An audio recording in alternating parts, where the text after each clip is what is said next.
calling Prime Minister Narendra Modi and U.S. President Donald Trump his terrific friends. Israel's Prime Minister Benjamin Netanyahu said Thursday that he would give Modi some advice, but privately, on how to deal with Trump. He added that there is a basic understanding in the relationship between India and the U.S., calling it very solid. Netanyahu said it would be in the interest of both nations to find common ground and resolve the tariff dispute. A resolution, he noted, that would also be good for Israel since both countries are its friends. His comments came a day after President Trump doubled tariffs on India, citing its purchase of Russian oil.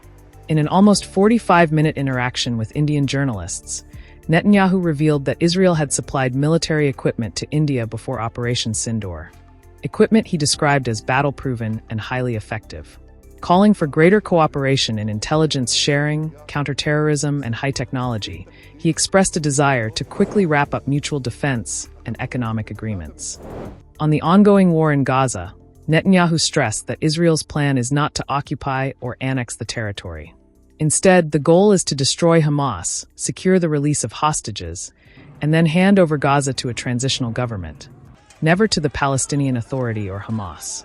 He said Israel would provide overall security, maintaining a security perimeter, and reiterated that the war could end tomorrow if Hamas lays down its arms and frees the hostages.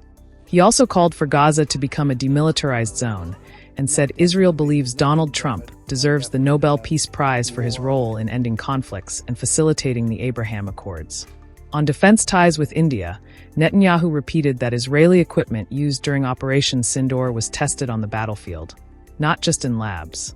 He acknowledged the challenges India faces with cross-border terrorism and offered Israel's help with advanced air surveillance systems, emphasizing the importance of staying ahead of potential threats.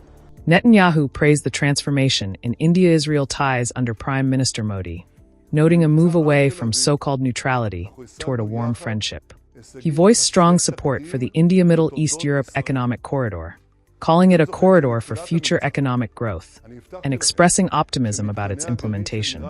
Responding to international criticism over the humanitarian crisis in Gaza, Netanyahu insisted that Israel had allowed over 2 million tons of food and thousands of aid trucks into the territory, blaming Hamas for seizing supplies and causing the shortages.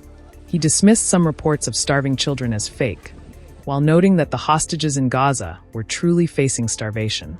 On Iran, Netanyahu declared that Israel had eliminated both the nuclear and ballistic missile threats, describing them as two lumps of cancer. He said the axis of evil had collapsed and predicted that regime change in Iran was possible, though it must come from the Iranian people themselves. Looking ahead, Netanyahu said he hopes to visit India soon and expand cooperation in areas such as intelligence sharing, counterterrorism, and technology. He also expressed a desire to ease bureaucratic barriers for Indian workers and caregivers in Israel, and proposed launching direct flights between Tel Aviv and Bangalore, reducing travel time to just 6 hours. Shorter, he quipped, than a flight to San Francisco.